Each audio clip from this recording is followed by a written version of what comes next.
Jurassic park से लेकर latest Jurassic world battle at Big rock तक टोटल 24 डायनासोर्स अपीयर हुए हैं और इन सभी के बारे में आज डिस्कस करने वाला हूँ। तो चलिए शुरू करते हैं।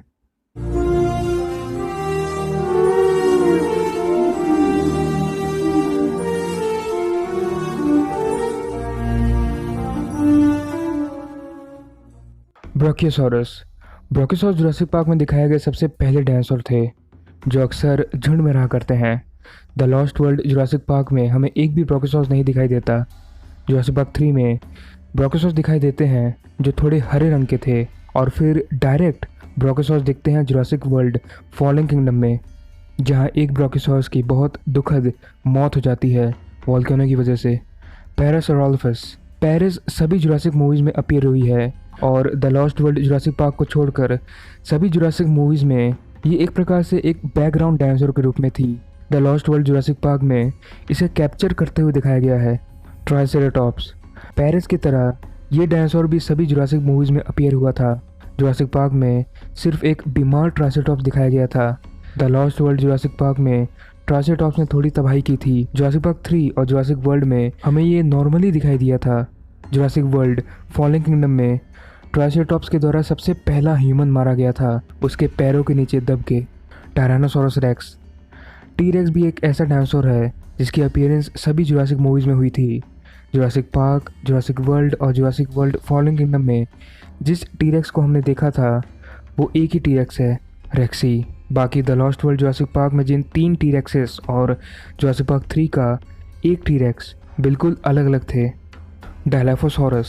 डायलाफोसॉरस की फिजिकल अपीयरेंस सिर्फ जुरासिक पार्क में हुई थी, जहां उसने डेनिस नेड्री को मार डाला। जुरासिक वर्ल्ड में ये दिखाई दिया था पर सिर्फ होलोग्राम के रूप में। गैलीमैमस जुरासिक पार्क 3 को छोड़कर गैलीमैमस सभी जुरासिक मूवीज़ में अपीयर हुआ था और लगभग सभी मूवीज़ में ये सिर्फ बैकग्राउंड में भागते हुए नजर आते हैं। जुरासिक पार्क में इनका एक आइकॉनिक सीन था जहां एक गैलीमैमस का रेक्सी द्वारा शिकार हो जाता है। वेलोसिरैप्टर टी-रेक्स की तरह रैप्टर्स भी सभी जुरासिक मूवीज़ में नज़र आए थे। Jurassic park, the lost world Jurassic park और जुरासिक वर्ल्ड के रैप्टर्स शारीरिक रूप से काफ़ी सिमिलर थे, पर जुरासिक पार्क 3 में जो रैप्टर्स नज़र आए थे वो काफ़ी अलग दिख रहे थे, जिसका कारण मूवी में कभी नहीं बताया गया। पर कुछ लोगों के अनुसार ये इवोल्यूशन का कारण हो सकता है, पर किसी जीव को इवॉल्व होने में काफ़ी समय लगता है। सिर्फ 3 या 4 सालों के अंदर कोई जीव इतना ज़्यादा इवॉल्व नहीं हो सकता। कॉम्सेक्नेथस जुरासिक मूवीज़ के सबसे छोटे डायनासोर्स कॉम्पीज, जो भले ही छोटे हैं पर काफ़ी खतरनाक होते हैं। इनके अंदर थोड़ा जहर भी होता है जिससे अपने शिकार को कमज़ोर कर सकते हैं। इनकी appearance the lost world Jurassic park 3 और जुरासिक वर्ल्ड फॉलन किंगडम में हुई थी, पर इनके द्वारा सिर्फ the lost world Jurassic park में एक ह्यूमन की मौत हुई थी। Stegosaurus the lost world Jurassic park 3, Jurassic world और जुरासिक वर्ल्ड फॉलन किंगडम में अपीयर हुआ था। The lost world Jurassic park में दिखाया गया था कि ये काफ़ी केयरिंग पेरेंट्स हैं और किसी अनजान जीव को अपने बच्चे के आसपास नहीं आने देते। पैकीसेफलोसॉरस ये dinosaur the lost world Jurassic park और जुरासिक वर्ल्ड में नज़र आया था। The lost world Jurassic park में ये सिर्फ जुवेनाइल था पर फिर भी काफ़ी ताकतवर था। जुरासिक वर्ल्ड में एक एडल्ट पैकीसेफलोसॉरस दिखा था कंट्रोल रूम के स्क्रीन पर। मेमिंचिसॉरस ब्राचियोसॉरस के बाद यही सबसे बड़ा शाकाहारी डायनासोर अपीयर हुआ था सिर्फ the lost world Jurassic park में, जिसका कुछ सेकंड्स के लिए ही सीन था। स्पाइनोसॉरस की अपीयरेंस जुरासिक पार्क 3 में हुई थी, जो उस मूवी का मेन डायनासोर था। उस मूवी में इस डायनासोर का बिहेवियर काफ़ी अग्रेसिव था और पूरी मूवी में ये ह्यूमंस के पीछे था। कोरिथोसॉरस सिर्फ जुरासिक पार्क 3 में कुछ सेकंड्स के लिए नजर आया था जब रैप्टर्स ने ह्यूमंस को चेज किया था। एनकाइलोसॉरस जुरासिक पार्क 3, जुरासिक वर्ल्ड और जुरासिक वर्ल्ड फॉलन किंगडम में एनकाइलोसॉरस नजर आए थे।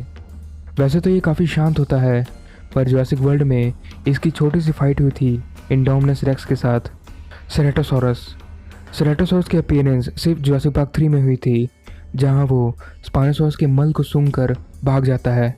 इंडोमिनस रेक्स जुरासिक मूवीज़ की सबसे पहली हाइब्रिड थी, जिसे बनाया गया था टी-रेक्स और वेलोसिरैप्टर के डीएनए से, जो डायनासोर से ज़्यादा एक मॉन्स्टर थी जो सिर्फ अपने मज़े के लिए शिकार करती थी।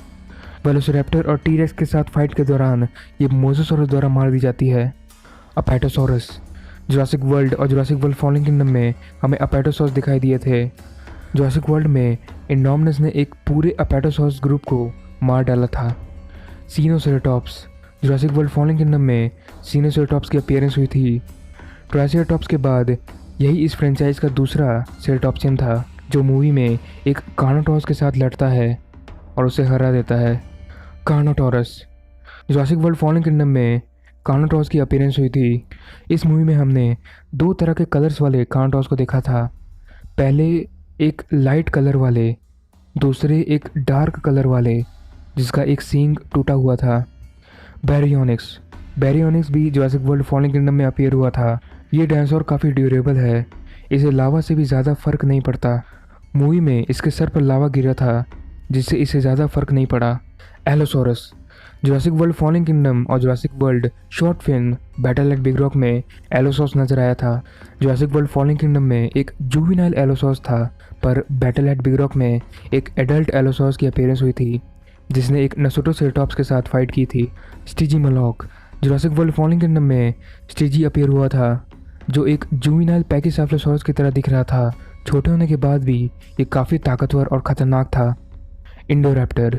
इंडोरैप्टर जुरासिक मूवीज़ का दूसरा हाइब्रिड डायनासोर था जिसे बनाया गया था इंडोमिनस रेक्स और वेलोसिरैप्टर के डीएनए से। इसकी डेथ भी मूवी के एंड तक हो जाती है एक सेरेटॉप्सियन स्कल पर गिरकर। Nasutoceratops. Nasutoceratops Jurassic World short film Battle at Big Rock में अपीयर हुई थी जिसकी फाइट एलोसोरस के साथ हुई थी अपने बच्चे को बचाने के लिए। तो बस आज के लिए इतना ही। यदि आपको वीडियो पसंद आया हो तो ज़रूर से लाइक कीजिए, और यदि आप चैनल पर नए हैं और आप भी फैंस हैं डायनासोर या गॉडजिला के तो ज़रूर चैनल को सब्सक्राइब कीजिए। मिलता हूँ अगले नए वीडियो के साथ।